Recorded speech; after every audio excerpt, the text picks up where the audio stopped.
First published in installments between 1918 and 1920, and then published in its entirety in 1922, James Joyce's Ulysses is a novel that raises the quotidian to the levels of mythology, captures in prose the untamable human subconscious, and renders in revolutionary literary style the great mysteries of human cognition.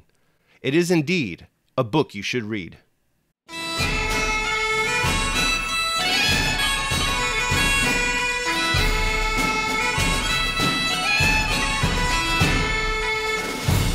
Now, I know that it's a logical fallacy to begin an argument with an appeal to authority, but I'm going to go ahead and begin my argument with an appeal to authority. One of the reasons why you should read James Joyce's Ulysses is because the general consensus is that it's the greatest novel of the 20th century and among the greatest novels of any century. The Modern Library, for instance, lists it as the greatest novel of the 20th century, and thegreatestbooks.org, which is a site which ranks books based on 130 best of lists, has it as the number 2 novel of all time, just behind Proust. All your favorites love it too. How beautifully the man writes, says Nabokov. Joyce Carol Oates tells us that it's a fabulous artifice, a stratagem, a novel to complete the tradition of the novel. For Zadie Smith, Joyce is the ultimate realist because he's trying to convey how experience really feels. And he found it to be so idiosyncratic he needed to invent a new language for it.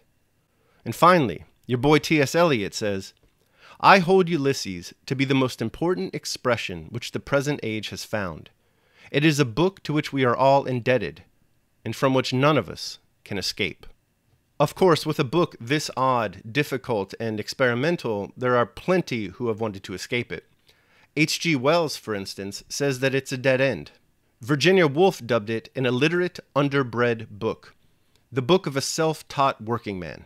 Ooh, zing. Wyndham Lewis claimed the whole thing to be nothing more than a sham. He says it has a total absence of meaning, an emptiness of philosophic content, a poverty of new and disturbing observation. Karl Radek, a Soviet literary critic, called Ulysses a heap of dung crawling with worms. And the commies keep their centuries-long tradition of being wrong about everything perfectly intact. Jokes aside, I just want to say that upon my initial reading of this book, James Joyce's Ulysses, I threw my lot in with the naysayers. I must have been 18 or 19 at the time when I first picked it up, and I read it all the way through, and I hated it. I thought that the people claiming that it's the greatest novel of all time and claiming that they've actually read it, they probably hadn't on the one hand, and on the other, they were probably just saying that to fit in with everyone else and make themselves look sophisticated. But then, a few years later, as an undergraduate at the New School, I took a Joyce class with the great Anne Margaret Daniels, and the way that she taught the novel changed my thinking about it completely. She brought it to life for me, and her passion for it placed me squarely with the people who esteem it as one of the greatest novels of all time. Now, I start a reread of it every single Bloomsday. Started again today, in fact. Can't get enough of it. Why? What makes this novel so rereadable? What makes it a book you should read? There are basically 3 major reasons why this is a book you should read. Pathos, humor, and its revolutionary literary style. Simply put, there are few novels that achieve such a powerful presentation of human sorrow and pity. And this is a very strange claim to make about this book, because if we judge strictly from the action of the novel, that is, what the characters' physical bodies do, then there's really not much going on at all. Ulysses is, in a very real sense, a kind of plotless novel. Ulysses takes place on a single day, June 16th, 1904, in the city of Dublin, Ireland. During this day, the main characters of the novel, Leopold Bloom and Stephen Dedalus, they really don't do much. They just go about their day as they would any other day. Again, perfectly quotidian. Stephen, for instance, he wakes up, he has breakfast, he decides that he hates an Englishman, he goes to work at the school where he teaches, and then he goes for a stroll along the beach. Aside from that, we kind of lose touch with him for a while, but he returns later in the night to get wasted and make a fool of himself. So the stereotypes about Irishmen hold up. Now, after getting drunk, Stephen crashes at Leopold Bloom's house. And Leopold Bloom is really the main character of the novel. He's the person that we spend the most time with. And his day is just as normal as Stephen's. He wakes up, he makes breakfast for his wife, brings it to her in bed, and then he goes about his day. You know, he goes to work, he attends a wake, he walks around the city. That's it. Like I said before in the introduction to this video, Ulysses is a quotidian novel, at least in terms of action. Perfectly pedestrian. What's so magical about it is this, though. In a style unlike any other novel, the book pierces the subconscious of its characters and presents their unfiltered cognitions as they go about their day. And what this does is reveal the wondrous, rich, and confused tapestry of each character's psyche. The true characters of this novel are the thoughts of the characters, not the characters themselves. The thoughts of the characters are the main characters in James Joyce's Ulysses. Their thoughts are where the drama is. Here's where the sadness accrues. Here's where the pathos is that I was referring to earlier. I mean, just imagine if your innermost thoughts, your subconscious thoughts, were revealed to the world. There'd be some dark things in there, I'm sure. All your losses, disappointments, frustrations, failures, misgivings, embarrassments. Some very sad things.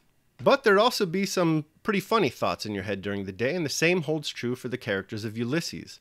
This is a very, very, very funny book. You're going to laugh out loud, I guarantee it. And yes, the characters' thoughts are funny, but the novel goes much deeper than that, because James Joyce is a very playful writer. I'm not aware of any other novel that so delights in language. The reader can really tell that Joyce took great joy in composing each and every sentence of this book. And that joy bleeds through the page, so the reader's going to be right there with them, with the humor and the joy of that language. In fact, I really should have led with this argument, because for me, the most brilliant thing about this novel is its language, and again, that joy and exhilaration that one gets when reading it.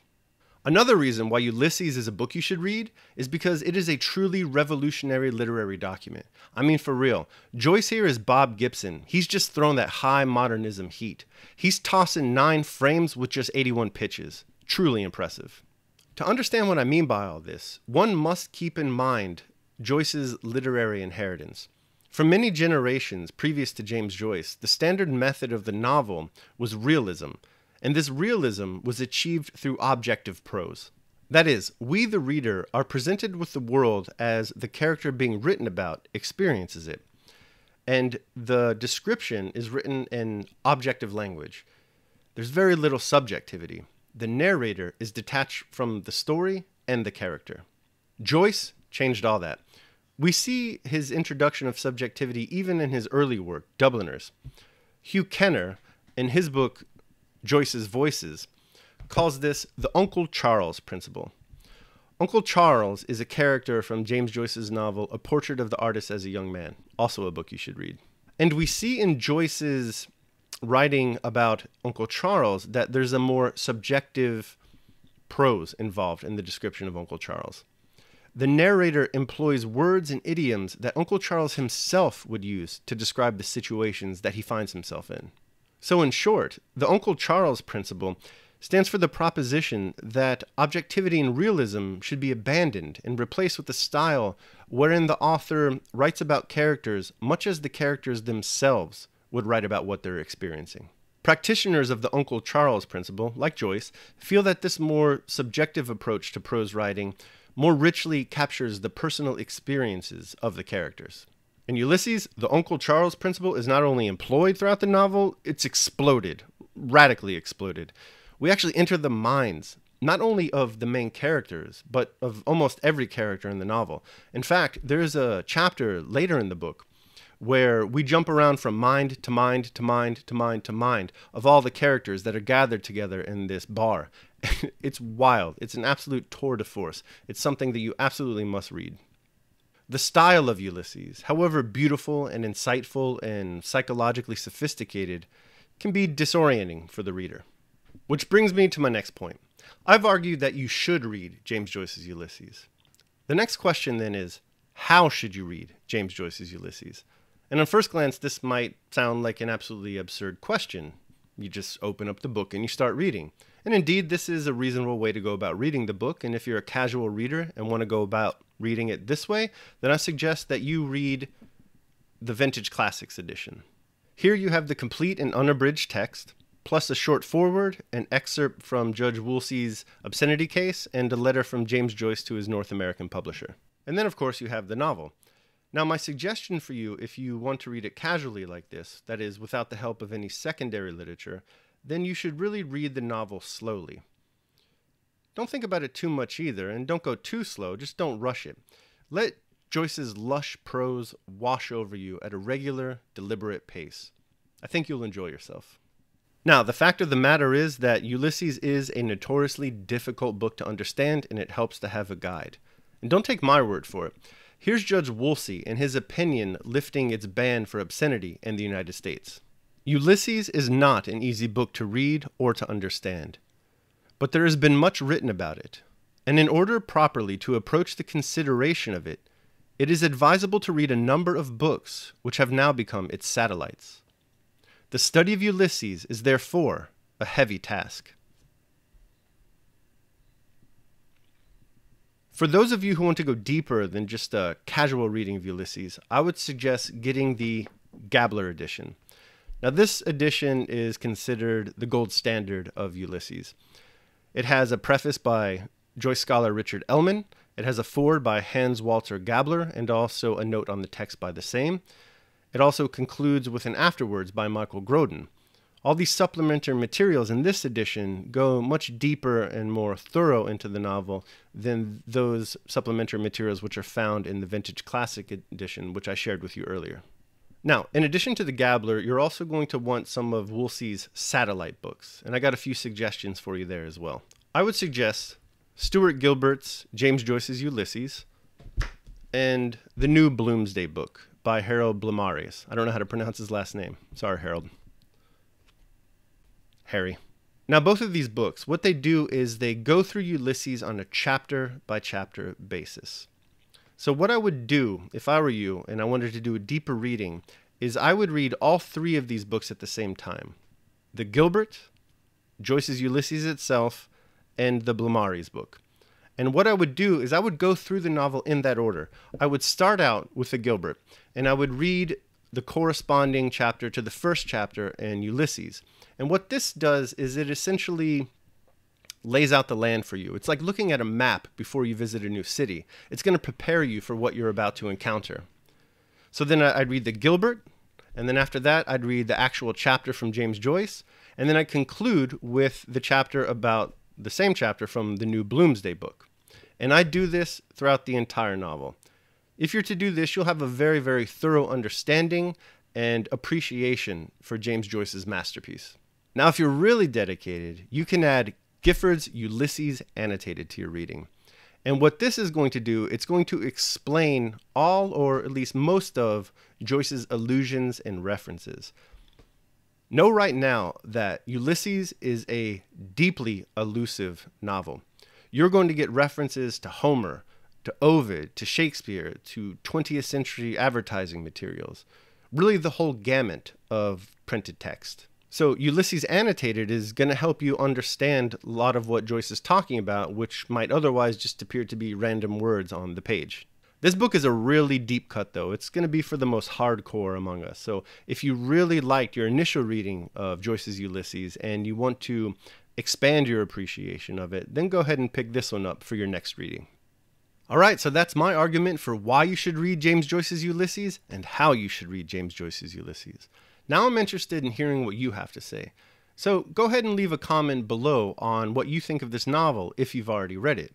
Do you agree with the people who say it's among the best of all time, or are you a naysayer like I was originally? Again, let me know down in the comments below. And what about any secondary literature? Aside from the 3 books that I suggested, do you have any other suggestions? Do you think that reading the secondary literature is worth it? Do you think it's necessary to truly enjoy the novel, or do you prefer to read the novel naked? Actually, don't read the novel naked, especially if you're on a beach, because if you do that, Leopold Bloom is going to do something very unseemly. Okay then, thanks for listening. Let me know what you think down in the comments, like I said before, and I will see you later. Until then, take care of yourselves and others.